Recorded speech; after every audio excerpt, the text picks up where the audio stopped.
Welcome back to Bio 107. This week we're going to be covering Module 12. We're going to be covering it in two parts. So this is part 1, and we'll have one more part. We did have to squeeze 2 modules into about a week and a half, and so we're going to try to get everything finished up here as we're heading towards the home stretch of the semester. So today we're going to be covering the origin and history of life on Earth, and we have our readings here today. They're going to be covering pages 219 to pages 239. I believe there's only 3 sections for this particular module.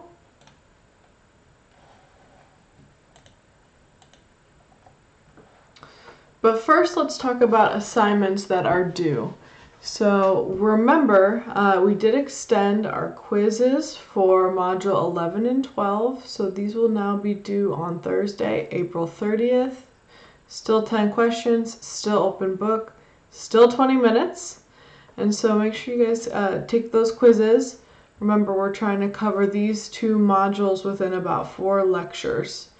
The other item on our list of what is due is our stickleback fish virtual lab that is due on Tuesday, April 28th. That due date has not changed, only the quiz due dates, and that's partially due to me getting my lectures out a little bit later than anticipated. Okay, so make sure you guys get all of these assignments turned in and finish the semester strong. Today we're going to be covering Module 12, and so we're going to be covering pages 219 to 239, but there are 3 sections for this particular module: the origin of life on Earth, the fossil record, and the history of life on Earth.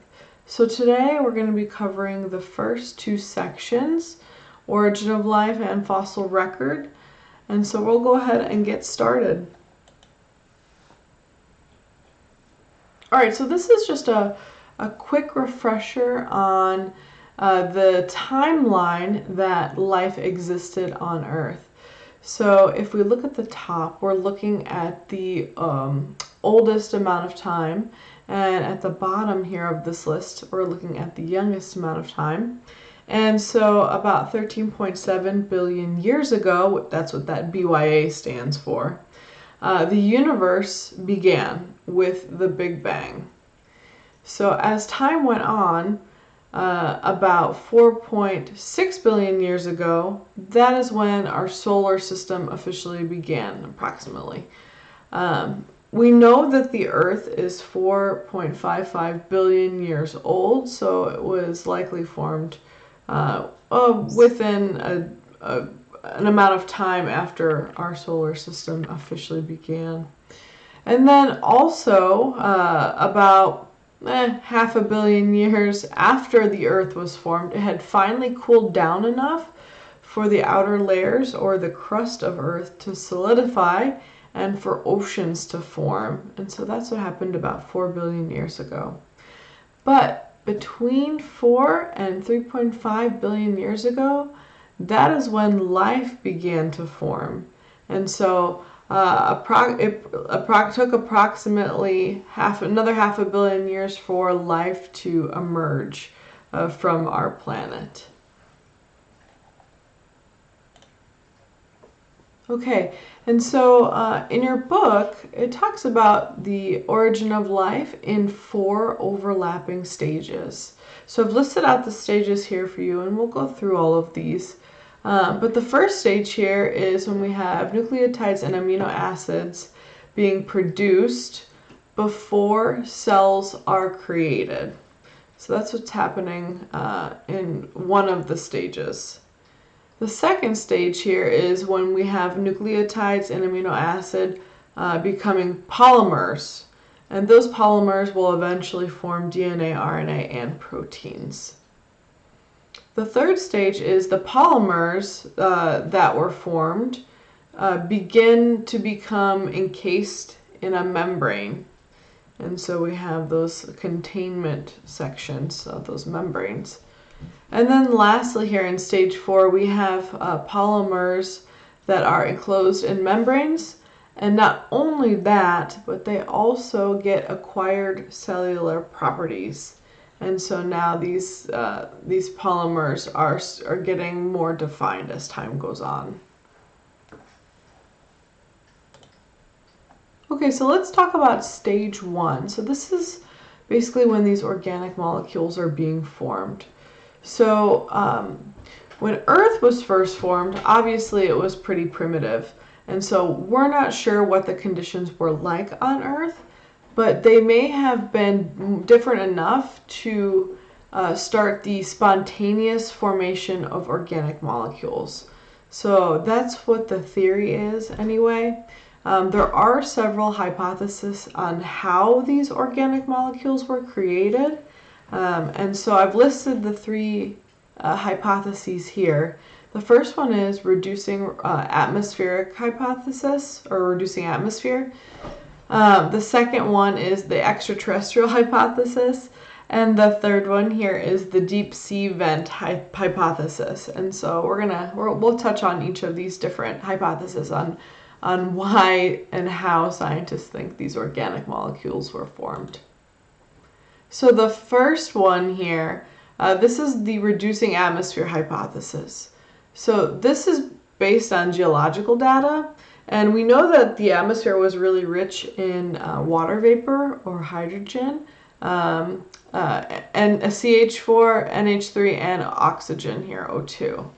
And so it was Stanley Miller and Harold Urey who used a chamber apparatus to try to simulate this atmosphere of what the conditions were like years ago. And they also used bolts of lightning, they used the apparatus to simulate bolts of lightning. Oh my gosh. Okay, and so they also had precursors, amino acids and sugars and nitrogenous bases being formed during this apparatus, but this was really the first attempt to apply the scientific theory here, or these scientific experiments, to understanding this origin of life. And it's been all the way back since the 1950s, but the ideas about early atmosphere have changed, but the results are still similar. So. Okay, the next one here, we have our extraterrestrial hypothesis. So this is exactly what it sounds like. This is aliens. And so the hypothesis is that meteoroids actually were the things that brought organic carbon to Earth. You know, meteoroids land on Earth and bring organic carbon, and that then allows the organic molecules to be formed. And this includes amino acids and nucleotides. But there are doubters, and anyone who would argue with this particular theory would say that most of the carbon would have been destroyed during intense heating that had occurred during the collision of these meteorites and Earth. Okay, so also the last hypothesis here is our deep vent hypothesis. So this is basically saying that biologically important molecules here may have been formed where the temperature changes between extremely hot and extremely cold ocean water, so deep within the ocean. And so this can actually be supported by experiments. And there even are complex biological communities that live in these deep sea vent areas where these really, really hot and these really, really cold water combine. And that particular temperature gradient here gives enough energy from chemicals in the vent and not the sun. So that's how life is being formed that way.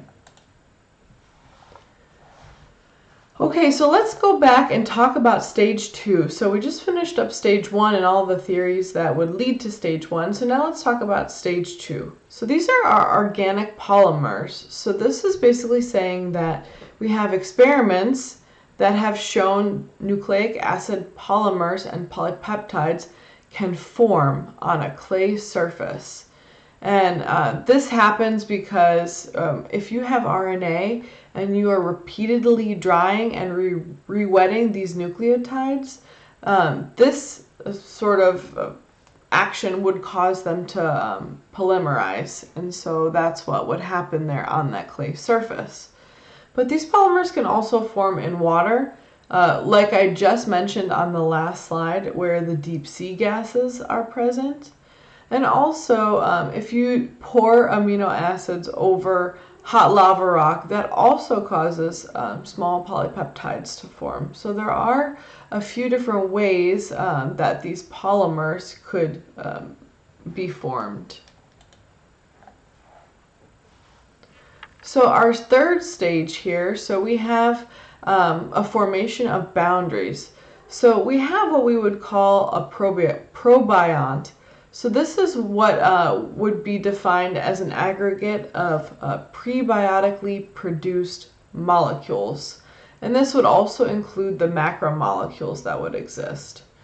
So all of these boundaries here, you can see the image here. We're going to talk about the two different kinds of probionts in a second. But you can see that this particular formation of a boundary, such as some sort of membrane or a lipid bilayer or some sort of boundary that would contain all of these polymers, would allow that particular organism to have a different internal chemical structure or environment that is different from its surroundings. So just like we would have a different just like how our skin would keep our body contained. We would have a different environment, a different temperature, a different chemical makeup internally in our gut or whatever our guts are made of inside of our skin versus what exists in the atmosphere or just in the environment around us.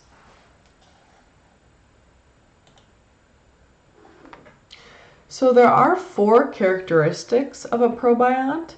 So I'm going to go through all of these 4 here.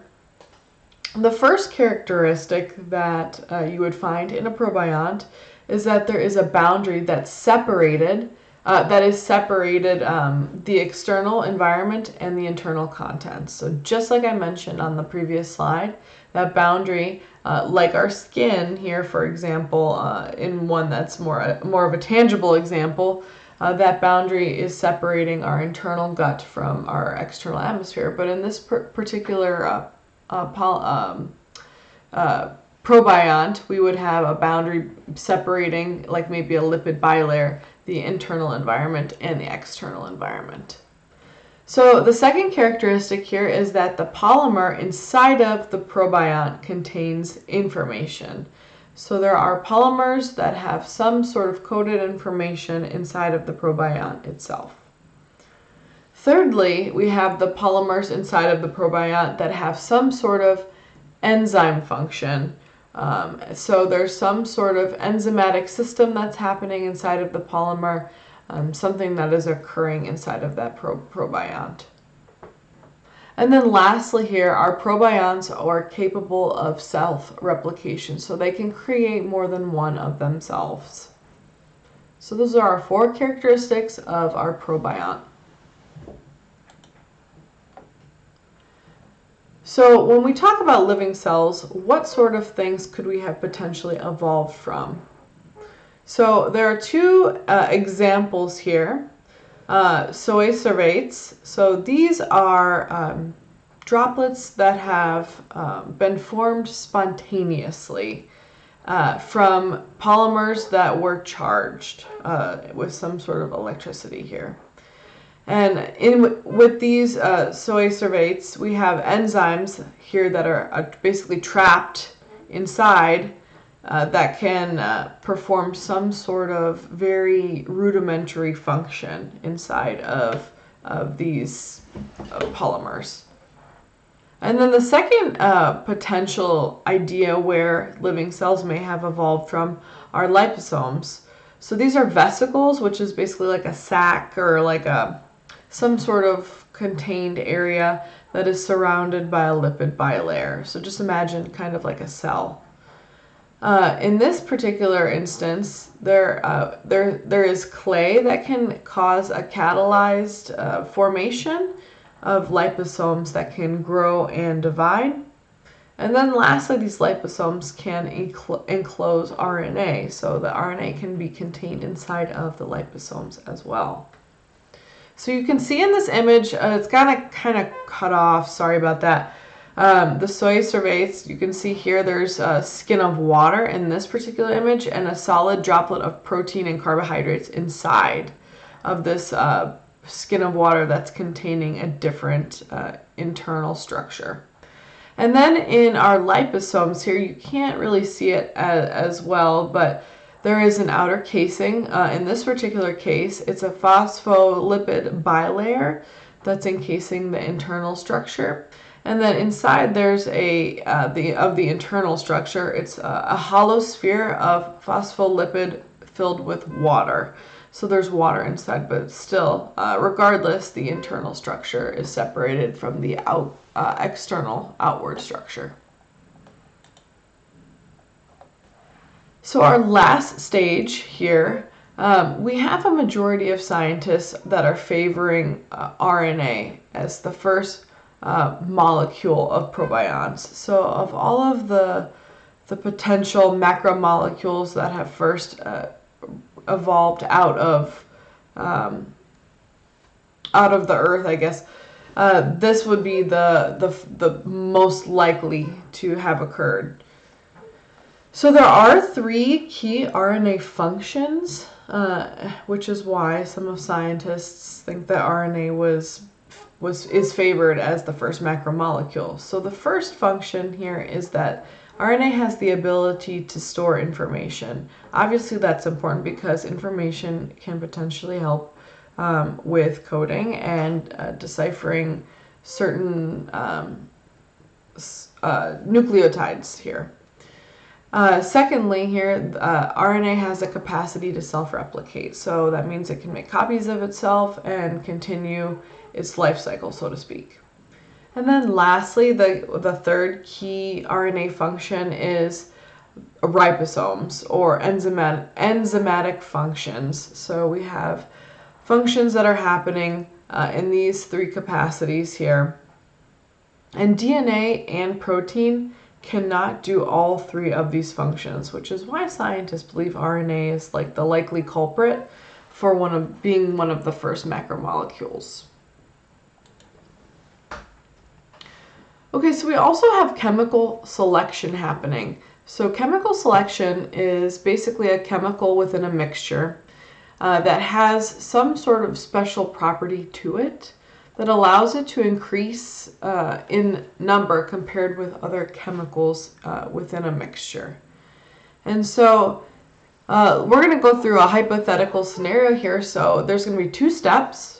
So the first step in a potential hypothetical scenario is that if you have an RNA molecule and it mutates and it has a specific enzymatic ability to attach a nucleotide together. And this is advantageous because it allows for a faster replication. And then secondly, here in the second step, we have a second mutation that's happening. And this produces enzymes that have the ability to process nucleotides or synthesize them. And so therefore, they're not relying on any sort of prebiotic synthesis. They don't rely on that in this particular case. So in this image here, you can see that there are 2 steps of chemical selection. And so the first step of chemical selection, so that would be our 1A step. So we have 1A, 1B, 2A, and 2B.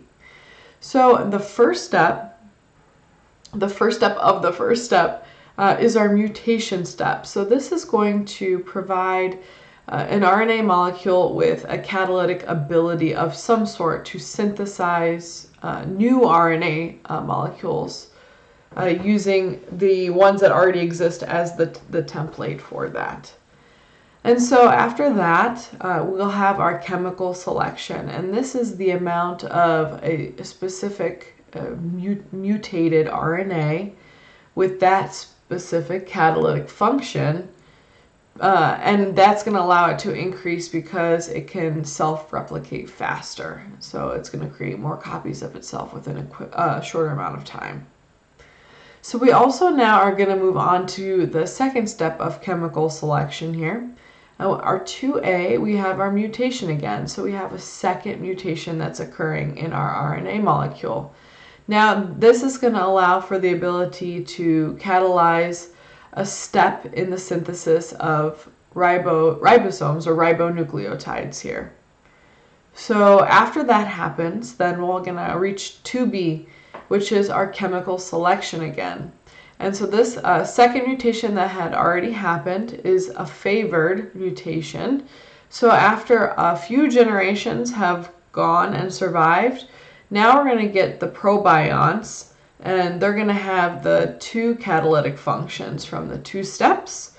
And they're also going to have self-replication and ribonucleotide synthesis. So they're going to have all three of those things that are going to be available to function. Okay, so let's move a little bit now on to the history of Earth. So we're going to talk a little bit about Earth's history, eons, epochs, eras, periods. And so this is an image. Sorry, it's kind of chopped off here, but I'll have a better image of this photo here. Again, this is our geological time scale. So remember, Earth itself is only about 4.5 billion years old. So this is about 4.5 billion years ago to now. And if you look at the image, it's kind of cut off, but at the bottom here, that's going to be our oldest era. And at the top, you can see where the chimpanzee is sitting. That is all the way up until present day.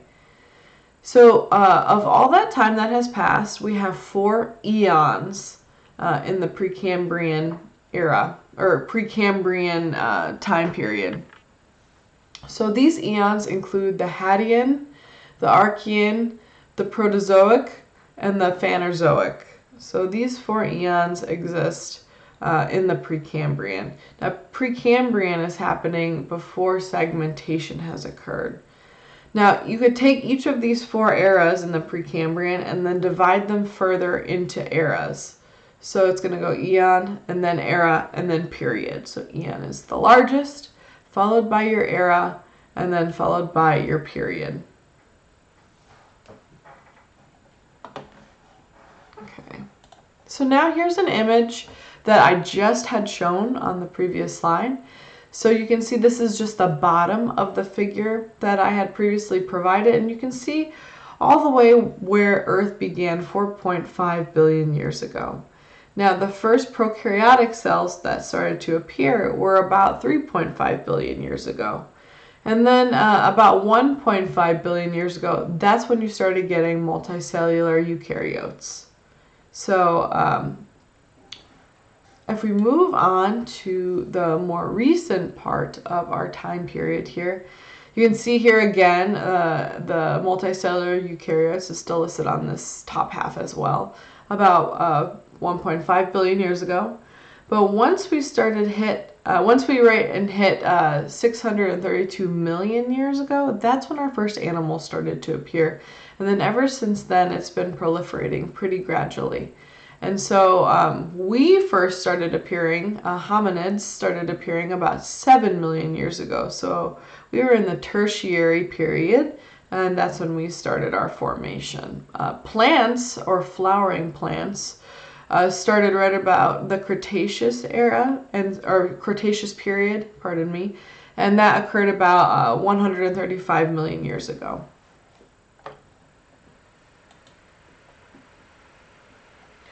So it's important to note that most of our fossils that we find to help us date back and see which period certain things were formed in, they're formed with sedimentary rock. So, and typically fossils are formed when buried quickly because it doesn't give them enough time to decay and dissipate into whatever medium it exists in, or be carried off by predators or whatever.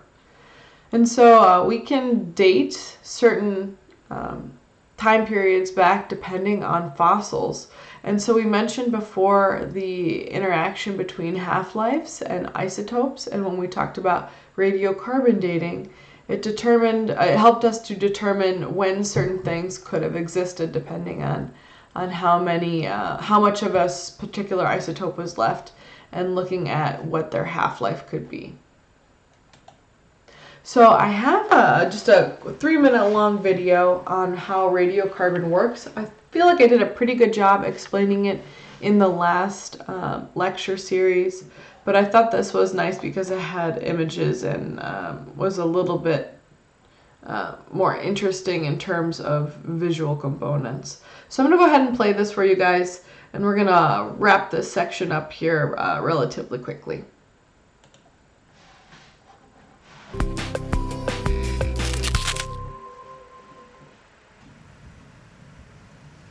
How do we know how old something is? For people, we'd ask to see their birth certificate. For trees, we'd count the rings. But how do we know how old a fossil is? Fossils have their own internal clock. Scientists can read it by looking at the ratio of 2 different types of carbon atoms. Of course, every living thing is made of carbon. Plants grab carbon dioxide from the atmosphere and use it to form complex organic molecules. Animals get their carbon by eating these plants. But there's more than one form of carbon. Most carbon atoms have 6 protons and 6 neutrons. We call this carbon-12. High up in the atmosphere, sometimes cosmic rays hit nitrogen atoms. This creates carbon with 6 protons and 8 neutrons. We call this carbon-14. Carbon-12 and carbon-14 behave alike, but carbon-14 has one unique and important attribute. It's unstable. So once an animal dies, the carbon-14 in its body will start to go away. Every 5,730 years on average, about half of the carbon-14 atoms will decay into nitrogen. This is its half-life. After one half-life, the animal will have about half the amount of carbon-14 it started with. After another half-life, it will have about a quarter. And after another half-life, it will have about an eighth. By contrast, the amount of carbon-12 it has in its body will stay the same. By measuring the ratio of carbon-14 to carbon-12, we can measure how many thousands of years have passed since the animal died. Carbon dating works for fossils up to about 60,000 years old. For older fossils, scientists use unstable elements that have much longer half-lives. For Scientific American's Instant Egghead, I'm Michael Moyer. So in that case, the unstable isotopes that he's referring to is probably uranium, and looking at the half-life or the decay into lead in that particular case. But there are a lot of things that affect the fossil record, especially when it comes to the environmental changes on Earth. So in this particular instance, your book and I have listed several factors here that would affect the fossil record, at least in certain areas or in certain periods, eras, or eons. So the first thing here is our climate or temperature. Obviously, things don't last as long if it's really, really hot, and things decay quickly. Now, that's why you see a lot of times fossils or body fossils even being found in areas where there's been a ton of ice, because it's able to freeze and preserve a specific organism, and it won't decay as quickly. Also, the atmosphere is a really big way that the fossil record is affected, because Earth has changed atmospherically over time, and so that can affect what sort of elements or what sort of isotopes are in a sort of fossil. We also have land masses that have changed over time and broken apart and moved far away from each other through diverging continents here. And then it's up to us then now to match up the fossil record and determine where these land masses were originally before they moved. We also have flooding. Flooding washes away a lot of fossils, or changes a lot of locations of fossils due to water moving those particular things. We also have glaciation, so formation of glaciers in certain areas, as I mentioned before. We have volcanic eruptions. Eruptions would happen and potentially harm or change or modify a fossil record, or give us really good clues as to what has happened historically. And then lastly, here we have meteor impacts. So that is for sure something that's going to affect the fossil record, as we think that meteor impact was one of the resulting causes of a massive die-off that created a lot of fossils. So these are just some environmental changes on Earth that can affect the fossil record. And so you can read more about these particular items in your book on page 229. They go through it in even more detail.